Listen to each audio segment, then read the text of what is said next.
कक्षा 9 प्रश्नावली 6.3 को हम हल कर रहे हैं और इसको हल करने से पहले हमने कुछ इस प्रश्नावली को हल करने के लिए कुछ त्रिभुजों के गुणधर्मों को सीखना है।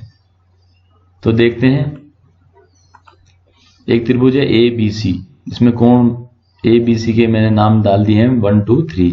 तो हमको छोटी कक्षाओं में भी हमने पढ़ा हुआ है कि त्रिभुज के तीनों अंतः कोणों का योग 180 अंश होता है। तो यहाँ कोण 1 प्लस कोण 2 प्लस कोण 3 बराबर 180, या कह सकता हूं कोण ए प्लस कोण बी प्लस कोण सी बराबर 180, त्रिभुज के अंतः कोणों का योग। तो हम उसको यहाँ सिद्ध भी कर सकते हैं, लेकिन यहाँ सिद्ध नहीं कर रहा हूं मैं, आपको याद रखना है। और ऐसे ही देखें जरा, अब हम इस त्रिभुज की एक भुजा को कहीं भी बढ़ा दें, हमने सी की तरफ को बढ़ा दिया, बी सी को बढ़ा दिया, D A C A B को भी बढ़ा सकते हैं, या सी बी को बी की तरफ बढ़ा सकते हैं, मैंने इधर बढ़ाया है। तो ये जो कोण है, इस कोण का क्या गुण है? तो देखें जरा, त्रिभुज के तीनों कोणों का जोड़ कितना है? 180 अंश, अंतः कोणों का योग है ना। और कोण 3 प्लस 4 बराबर कितना है? 180 अंश। क्यों? रैखिक युग्म कोण, ये हमने पहले भी पढ़ लिया है, पिछली वाली प्रश्नावली जब हल की थी हमने ये गुण सीखा था। तो 3 प्लस 4 बराबर 180। तो देखें जरा समीकरण 1 और समीकरण 2 में, है ना, ये भी 180 है, ये भी 180 है, तो दोनों के दाएं पक्ष बराबर हैं, तो बाएं भी क्या हो जाएंगे? बराबर हो जाएंगे। तो समीकरण 1 और 2 से तो मैंने इनके दोनों के बाएं पक्ष क्या कर दिए? बराबर, क्योंकि दाएं पक्ष बराबर है। तो देखो 3 से 3 कैंसिल हो जाएगा और 1 प्लस 2 बराबर आ जाएगा 4 के। तो हम देख रहे हैं जो बाहर का कोण है, यानी ये है बहिष्कोण। बहिष्कोण जो है वो बगल वाला कोण यानी आसन कोण को छोड़ करके बाकी दोनों कोणों के जोड़ के बराबर होगा। अगर मैं एक ही तरफ बनाता तो यहाँ बहिष्कोण जो होता वो 2 और 3 के योग के बराबर होता। अगर बी की तरफ बढ़ाता तो यहाँ का बहिष्कोण जो होता वो 1 और 3 के योग के बराबर होता। तो त्रिभुज का बहिष्कोण जो है उसके अंतः सम्मुख कोणों के योग के बराबर होगा।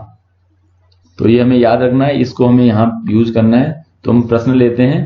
पहला प्रश्न देखो, चित्र बना हुआ है आपकी किताब में, देख रहे हैं ऊपर एक कोण बना हुआ है, नीचे भी एक कोण बना हुआ है, बहिष्कोण बने हुए हैं।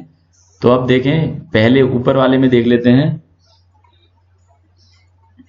देखना, कोण QPR, यानी कि ये अंदर P वाला, अंदर की तरफ वाला P, QPR यहां से बढ़ रहे हैं ना QPR, तो ये वाला कोण, और प्लस बाहर वाला कोण SPR है ना, इनका योग कितना है? 180 अंश, रैखिक युग्म कोण है ना।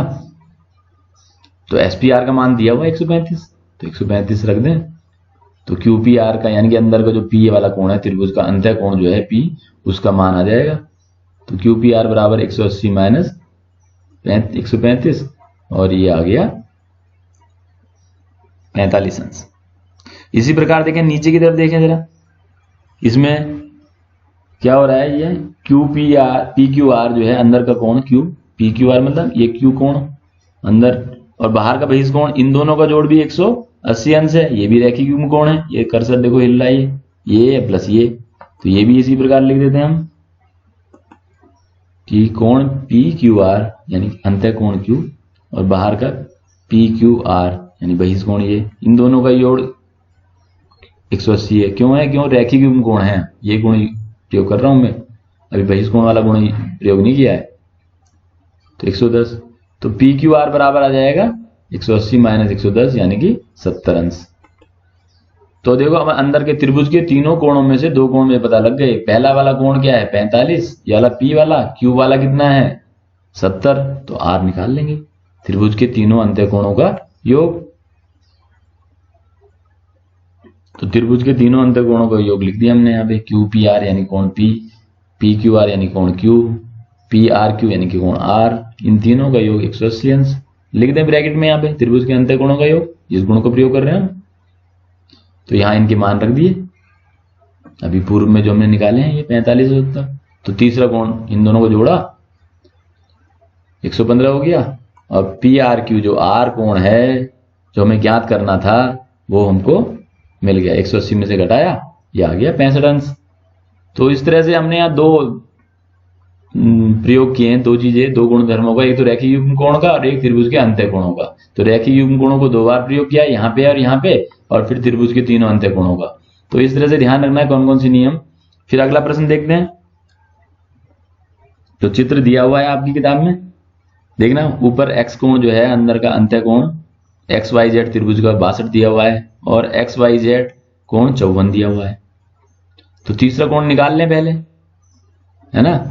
और फिर क्या दिया है कि ये जो Y कोण का आधा कर रहा है OY और Z का कोण का आधा कर रहा है OZ। तो हम पहले क्या करते हैं, जो दिया है हमको वो लिख दिया।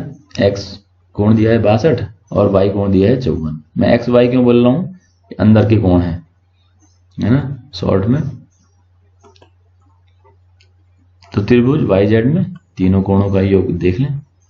XYZ का मतलब Y कोण,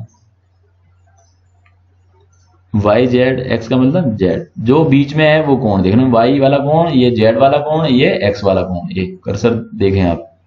तो Y वाला कोण नहीं दिया हुआ है 54, ये 54 रख देंगे। Z वाला नहीं दिया और X वाला दिया है 62, तो इनके मान रखें 54 प्लस ये ऐसे ही ये प्लस 62 बराबर 180। इन दोनों को जोड़ लें 116, ये 180 आ गया। अब Z जो कोण आ गया हमारे पास वो 116 को घटाया 64। तो ये जो कोण है जो नहीं दिया और पूरे बड़े त्रिभुज में वो कोण है 64 अंश का। तो ये 64 अंश का है तो इसका आधा भी निकालें और ये 54 अंश है इसका आधा निकालें, क्योंकि OY और OZ इनका आधा कर रही है। इस तरह से भी एक त्रिभुज बन जा रहा है, वो क्या है OYZ। तो OYZ के अंदर वाले जो ये हैं इन कोणों को हम ज्ञात कर लेते हैं। तो पहले चलो ये 64 निकाला है, इसको ही ज्ञात कर लें, इसका अंदर का, क्योंकि ये 32 होगा और ये भी 32। तो लिखना कैसे है, तो OYZ यानी अंदर का कोण ये वाला OZY बराबर हाफ XYZ के। XYZ मैंने अभी निकाला है 64, तो ये कितना हो गया 32 अंश का। तो यानी कि ये जो Z वाला कोण जो है ये अंदर का, किस बार छोटे वाले त्रिभुज में ये Z तो ये पूरा भी है, तो ये OZY ये कोण जो है 32 का। इसी प्रकार ये भी निकल जाएगा 27 का OYZ।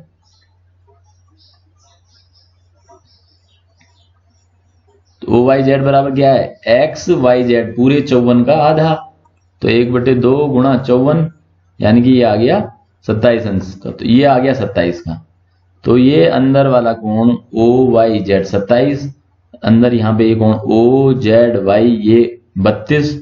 तो तीसरा कोण ज्ञात करना है। तो अब त्रिभुज OYZ में त्रिभुज के अंत्य कोणों वाला गुणधर्म प्रयोग कर लें। त्रिभुज के OYZ में इन तीनों कोणों का कौन सा, कोण OYZ प्लस कोण OZY प्लस कोण YOZ ऊपर वाला, तीनों का जोड़ के 180 अंश। गुण कौन सा, त्रिभुज के अंत्य कोणों का योग। अब देखें OYZ कितना है, ये भी आप निकाला था 27, ये कितना है 32। तो यहां रखें मान 27 प्लस 32 और ये YOZ बराबर 180 अंश। इनको जोड़ें और इसमें से घटा दें तो ये 59 हो जाता है। इनको सीधा मैंने घटा ही दिया 59, तो ये आ गया 121 अंश। तो इस प्रकार जो हमें दो कोण ज्ञात करने थे OZY 32 का ज्ञात कर लिया हमने और ये वाला ज्ञात करना था। तो इस प्रश्न में हमें ये ज्ञात करना था, हमने ये दोनों कोण ज्ञात कर लिए। अगला प्रश्न देखते हैं। चित्र दिया हुआ है, आप अपनी किताबों से प्रश्न को भी पढ़ेंगे और फिर यहाँ पे प्रश्न को हल देखेंगे, उसके बाद फिर खुद हल करेंगे। प्रश्न पढ़ेंगे, प्रश्न का हल वीडियो में देखेंगे और फिर खुद हल करेंगे। हर एक में ऐसा ही करना है आपने। तो देखें यहाँ AB समांतर DE दिया हुआ है, ठीक है। तो AB समांतर DE लिख लें। तो समांतर देने से क्या हो गया, हमने इससे पहले वाली वीडियो में भी देखा कि समांतर जब होती हैं रेखाएं तो उनको कोई तिरछी रेखा काटती है तो अंतः एकांतर कोण बराबर होते हैं, है ना। तो यहाँ पे कोण BAE या BAC जो है वो बराबर किसके हो जाएगा, CED के, इस वाले कोण के। तो ये 35 है, तो ये वाला E जो कोण है ये भी कितना हो जाएगा 35, अंतः एकांतर कोण। तो लिख देते हैं कोण BAC बराबर कोण CED के, और BAC कितना है 35 है, तो इसलिए कोण CED भी कितना हो जाएगा 35। मैंने सीधे ही मान रख दिया है, ठीक हो गया। अब इस त्रिभुज में किसमें CDE में ये 35 हो गया, ये 53 है, तो तीसरा कोण पता लग जाएगा आपको। कैसे? त्रिभुज के तीनों कोणों का जोड़, सीधा। ये कोण पता है, ये दो कोण पता है, दोनों को जोड़ो, तीसरे में से घटाओ, 180 में से घटाओ, तीसरा पता। तो यहां लिख दें त्रिभुज CDE में, तो कोण CDE यानी कि ये वाला 53 प्लस कोण DC ऊपर वाला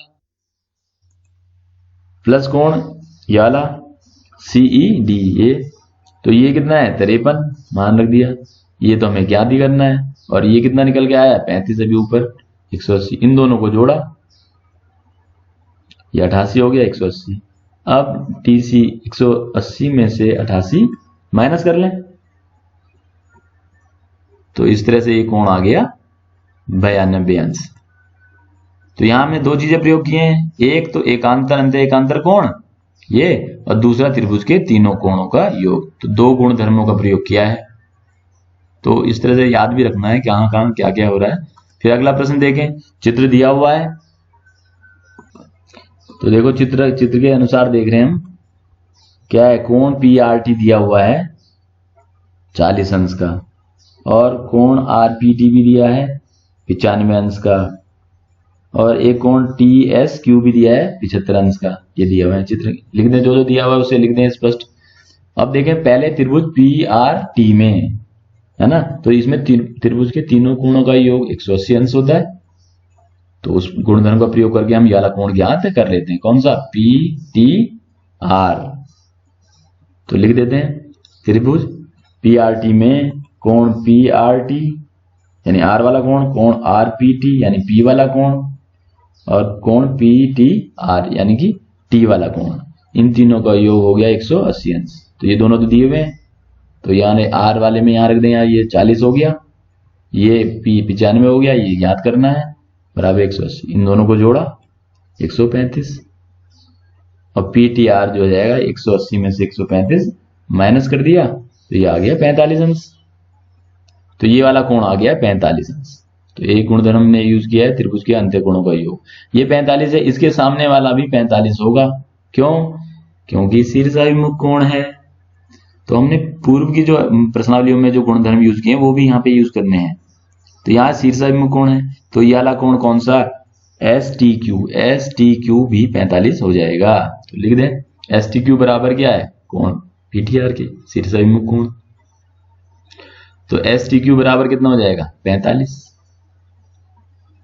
अब नीचे STQ त्रिभुज में देखें, ये 75 हो गया, ये 45 हो गया, तीसरा कोण ज्ञात कर लेंगे, त्रिभुज के तीनों कोणों का योग। तो लिख देते हैं त्रिभुज STQ में, तो लिख रहे हैं STQ प्लस कोण TSQ प्लस कोण SQT,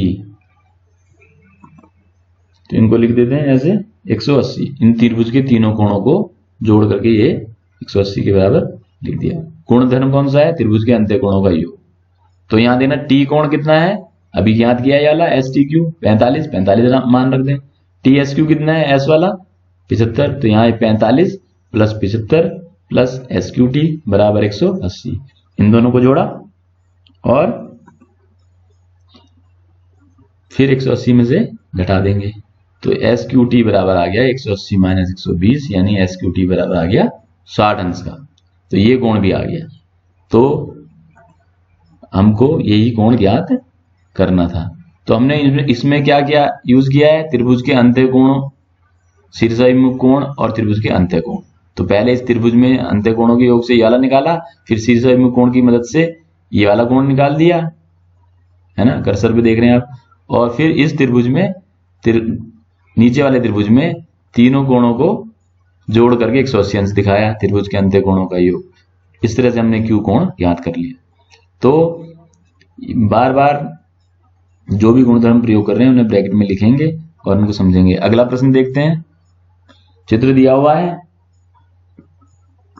प्रश्न को पढ़ने के लिए वीडियो को पॉज भी कर लेंगे आप, प्रश्न पढ़ेंगे फिर चित्र में देख के फिर हल को देखेंगे।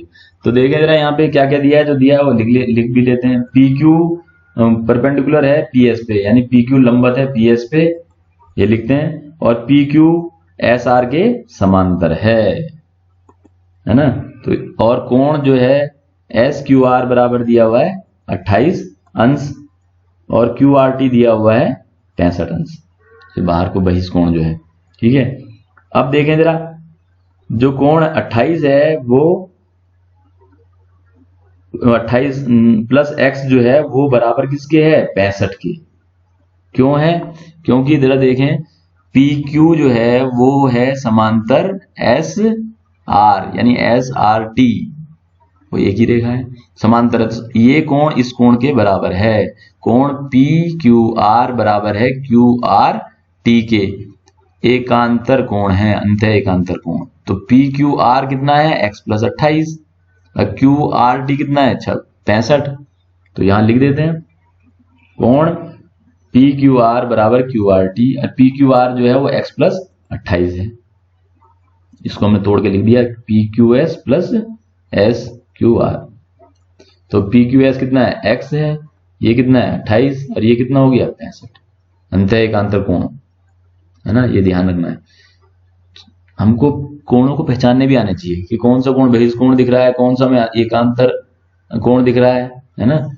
कहां पे 90 दिखाई दे रहा है, देखो ये लंबवत है तो यहाँ 90 का निशान है, ये 90। तो x बराबर आ गया 65 माइनस 28, यानी कि x 37। तो x 37 आ गया।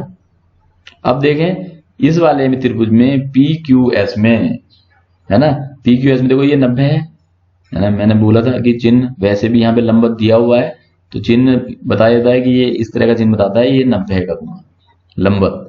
तो ये 90 हो गया, x हमने निकाल लिया 37, तो y निकाल लेंगे। त्रिभुज के तीनों कोणों का योग। तो त्रिभुज पी क्यू एस में कोण P S P Q plus P Q S plus Q S P बराबर 180 अंश, त्रिभुज के अंतर कोणों का योग। तो एस पी क्यू कितना है 90 है, ये हो गया x, ये हो गया y बराबर 180, और x का मान रख देते हैं हम 37। तो इन दोनों को जोड़ दें और फिर ये इसमें से घटा दें। अब यहाँ पे इसका कारण लिख दिया मैंने 90 क्यों है, यही इनके मान ये सब है ना। तो ये मान जो रखे मैंने यहाँ पे लिख भी दिया अलग से। तो अब ये कितना हो गया, ये 127 हो गया, y बराबर 180। अब y बराबर आ गया 180 माइनस 127, यानी y बराबर आ गया 53। तो x बराबर 37 आ गया, y बराबर 53 आ गया। तो यही हमको ज्ञात करना था है ना। तो x y के मान ज्ञात करने थे, तो ये ज्ञात हो गए। तो अगला प्रश्न देखते हैं। देखो मैंने यहाँ पे क्या किया है, मैंने इनको भी ये जो अर्धक रेखाएं हटा दिया है। तो देख रहा हूं मैं कोण जो है बहिष्कोण पी आर एस जो है वो बराबर होगा कोण पी क्यू आर अंतः सम्मुख कोणों के, और इस वाले ऊपर p के। तो पी आर एस जो है बाहर का बहिष्कोण जो है वो अंदर के कोणों के पी क्यू आर और क्यू पी आर के। तो बहिष्कोण वाली प्रॉपर्टी हमने प्रयोग कर ली। अब क्या करना है, यहाँ पर यहाँ जो दिया हुआ है कोण Q का भी आधा किया और कोण R का भी आधा किया, ये तो इसका आधा आधा किया है तो एक नया त्रिभुज बन गया है। तो इसका आधा किया, देखो यहाँ पे इनका आधा कर दे रहा हूं मैं। तो कोण PRS का आधा, दोनों तरफ आधा आधा कर दिया, ये आधा कर दिया। तो कोण PRS का जो आधा है PRS का आधा क्या हो गया TRS, ये वाला ले रहा हूं यहाँ इस त्रिभुज के हिसाब से। अब बहिष्कोण ये वाला हो जाएगा TRS, तो ये वाला ले लिया मैंने PRS का, कोण PRS का आधा किया तो आधा ये हो गया, आधा ये, तो मैंने ये वाला लिया है बहिष्कोण के हिसाब से, क्योंकि मुझे इस त्रिभुज TQR में बहिष्कोण देखना है। तो अब ये होगा TRS। तो PRS का आधा कितना ले लिया TRS, और इनके आधे क्या हो जाएंगे, इनके आधे हो जाएंगे कौन सा, ये वाला PQR का आधा। तो यानी कि PQR का आधा कितना हो जाएगा TQR, और QPR का आधा कितना हो गया, इसको आधे के साथ लिख दिया। तो यहाँ पे मैंने अलग से दिखा भी दिया यहाँ पे है ना इनके आधे। तो यहाँ PRS का आधा ये हमने देखो चित्र में दिखाया है इस तरह से। तो अब जो ये बहिष्कोण TRS जो है वो इस वाले आधे कोण के उसके TQR के, और QPR ये वाले कोण के। अब इस त्रिभुज के हिसाब से देखें तो ये वाला कोण बराबर, ये वाला कोण जो है ये प्लस ये बराबर इस वाले के होगा। त्रिभुज TQR में ले लेते हैं अब, या QTR में। तो त्रिभुज QTR में तो क्या होगा, कोण TRS जो है इसका बहिष कोण जो है वो क्या हो जाएगा, कोण TQR प्लस कोण QRT के हो जाएगा इसमें।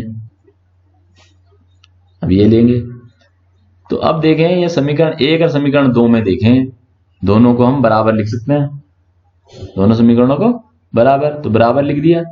तो इनके कहते हैं ये बाएं पक्ष बराबर है, दाएं पक्षों को बराबर लिख दूंगा मैं। तो दाएं पक्षों को बराबर लिख दिया, तो ये दूसरे का और ये पहले का दाएं पक्ष। तो यहाँ TQR कैंसिल हो गया और QTR बराबर जो है वो कितना हो गया, हाफ QPR। यानी कि ये जो कोण है ये इस वाले का आधा हो गया। यहाँ इनके आधे किए थे, बहिष कोण का आधा इसका आधा किया था, तो हमने अब ये भी सिद्ध कर दिया कि ये जो कोण है जो बना है इस त्रिभुज में अब नया, ये कोण जो है वो पहले वाले ऊपर वाला ये कोण P है इसका आधा होता है। तो यही हमें सिद्ध करना था। धन्यवाद।